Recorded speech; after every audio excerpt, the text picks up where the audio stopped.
Hello guys, कैसे हैं आप।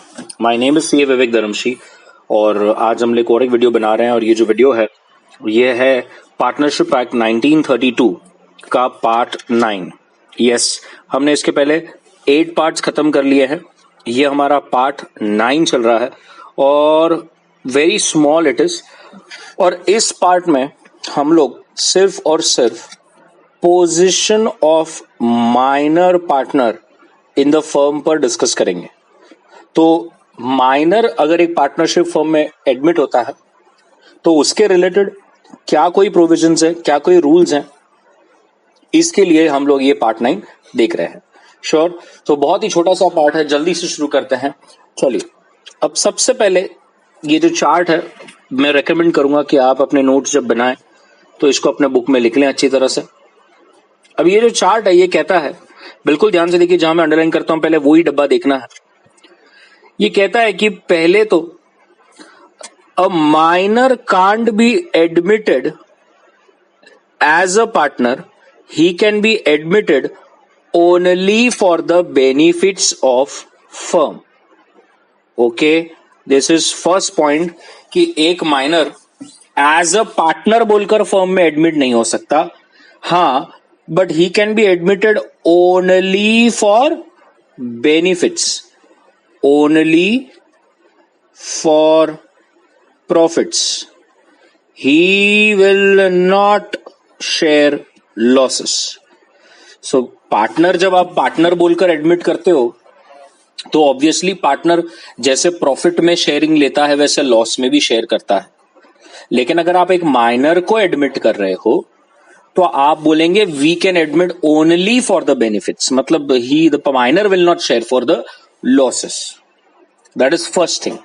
Second, he will receive the profits and the part of property of firm, मतलब उसको अपने प्रॉपर्टी में और प्रॉफिट में, जिसे हम कहते हैं P and P, profit and property, profit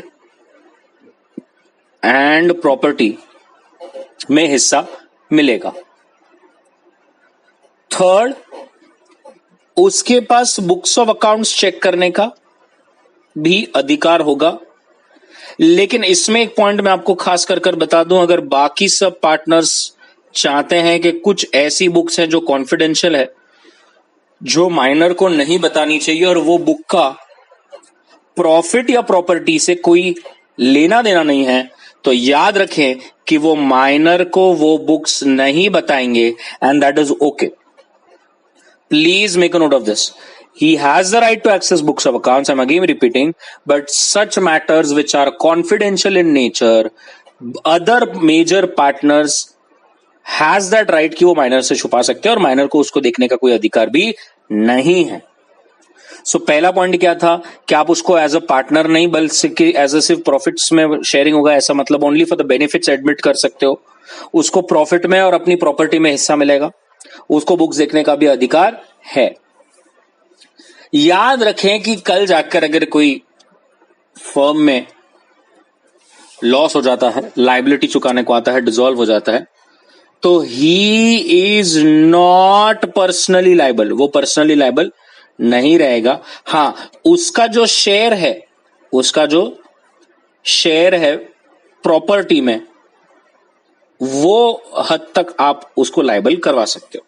मतलब कल जाकर अगर फर्म को थर्ड पार्टीज को लायबिलिटीज चुकाने के लिए असेट्स कम गिर रहे हैं, तो माइनर के जो शेयर में, माइनर के जो हिस्से में असेट्स हैं, वो यूटिलाइज कर सकती है फर्म लायबिलिटीज को पे ऑफ करने में, थर्ड पार्टीज की लायबिलिटीज को पे ऑफ करने में। माइनर के पास जो फर्म में शेयर है प्रॉपर्टी में, that can be used. But आप बोलोगे माइनर तेरे घर से लेके आ, माइनर पर्सनली लायबल नहीं रहेगा। Is this clear? जैसे आपको मालूम है कि अदर पार्टनर्स तो पर्सनली लायबल है। पार्टनरशिप फर्म में एक दिक्कत वाली बात यह है कि पार्टनर्स की अनलिमिटेड लायबिलिटी होती है, वैसा माइनर का नहीं है, माइनर पर्सनली लायबल नहीं रहेगा। Sure. Fifth, he can file a suit against for the property and profit, but firm can't file a suit against him. तो अगर कल जाकर उसको लगता है कि उसको अपना पीएनपी नहीं मिल रहा है, पीएनपी मतलब प्रॉफिट एंड प्रॉपर्टी में शेयर नहीं मिल रहा है, तो वो फर्म पे केस फाइल कर सकता है कि मुझे मेरा हिस्सा चाहिए, लेकिन पार्टनरशिप फर्म उस पर केस नहीं कर सकती। क्लियर? Sure about this? यहां तक क्लियर है क्या? पक्का? अब एक चीज समझिए, माइनर जब हम कहते हैं तो obviously it is below 18 years of age. Yes or no? Below 18 years of age. अब इतना समझना है, ये जो हम सीख रहे हैं ये पूरा सेक्शन 30 है। ओके, ये पूरा सेक्शन 30 है। तो माइनर के रिलेटेड जो भी हम बात सीख रहे हैं वो सब किधर है? सेक्शन 30 में। अब इतना याद रखना है कि माइनर के जो मैंने 5 पॉइंट्स यहां पर रीड किए जो आपके सामने हैं, ये सब points is till he is a minor. जब तक वो माइनर है तब तक ये सब पॉइंट्स जो है लागू रहेंगे आपको। कौन से पॉइंट्स? कि भैया वो फर्म में ओनली फॉर द बेनिफिट्स आ सकता है, उसे अपना पीपी में हिस्सा मिलेगा, अगर नहीं मिलेगा तो वो आपके फर्म पर केस भी कर सकता है। He is not personally liable. हाँ, कल जाकर कुछ हो तो उसका प्रॉपर्टी और प्रॉफिट्स में जो शेयर है वो आप थर्ड पार्टीज की लायबिलिटी चुकाने में यूज कर सकते हो। याद रखना है, माइनर पर्सनली लायबल नहीं होगा। क्लियर है? पक्का? ये सब कहां तक हुआ? During the age of minority. Sure about this? अब यहां पर बाजू में देखिए लिखा है after attaining the age of minority. मतलब समझ लीजिए कि आज उसका बर्थडे है और 18 इयर्स उसे कंप्लीट हो गए। ओके, 18 इयर्स उसे कंप्लीट हो गया। अब क्या वो माइनर रहा क्या? नहीं, अब वो बन गया है मेजर। अब वो एक पार्टनर की तरह रह सकता है। तो रूल कहता है आपको 6 महीने के अंदर अंदर डिसाइड करना है। ये देखिए यहां पर रेड में हो रहा है, 6 मंथ्स के अंदर अंदर डिसाइड करना है, as soon as you are 18, कि क्या आपको अभी भी पार्टनर की तरह कंटिन्यू करना है कि नहीं करना है। Okay, don't want to continue. So ये अभी 6 महीने के अंदर अंदर उस व्यक्ति को डिसाइड करना है कि क्या मैं माइनर, अब तो माइनर नहीं हूं, अब तो मैं मेजर बन चुका हूं, तो क्या मुझे पार्टनर की तरह कंटिन्यू करना है या I elect not to become a partner.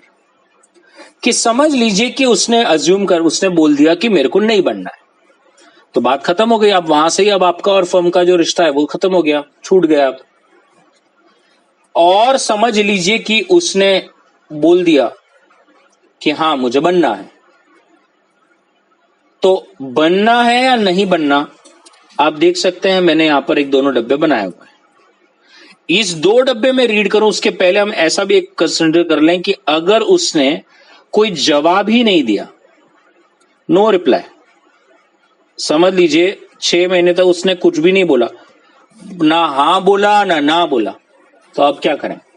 Rule कहता है अगर 6 मंथ्स के अंदर तक वो नहीं बोलता कि उसे पार्टनर बनना है या नहीं बनना, तो इट इज अज्यूम्ड कि उसने हां बोल दिया है और वो पार्टनर है। Clear? Sure about this? Everybody आपके भेजे में गया क्या बोला मैंने? अगर वो नहीं बोलता है तो हम ये मान के चलेंगे कि उसने हां बोल दिया है और अब वो पार्टनर है। Sure about this? पक्का? अब बाजू के 2 डब्बे पढ़ते हैं। अगर समझ लीजिए उसने हां बोल दिया, उसने बोला कि मैं पार्टनर बनना चाहता हूं, आई विल कंटिन्यू, तो रूल कहता है the position remains the same, but एक पॉइंट बहुत इंपॉर्टेंट है। देखिए नीचे भी लिखा है share of profits of will be same, but यहां पर जो मैं आप देख सकते हैं येलो में कर रहा हूं, ये देखिए मैंने येलो में इसको अभी हाईलाइट किया। अगर आप इसको पढ़ लें, ये कहता है but you will be personally liable for the acts from when he was admitted to the benefits. I don't know how many people got this point. Yes, क्या बोला, समझा क्या?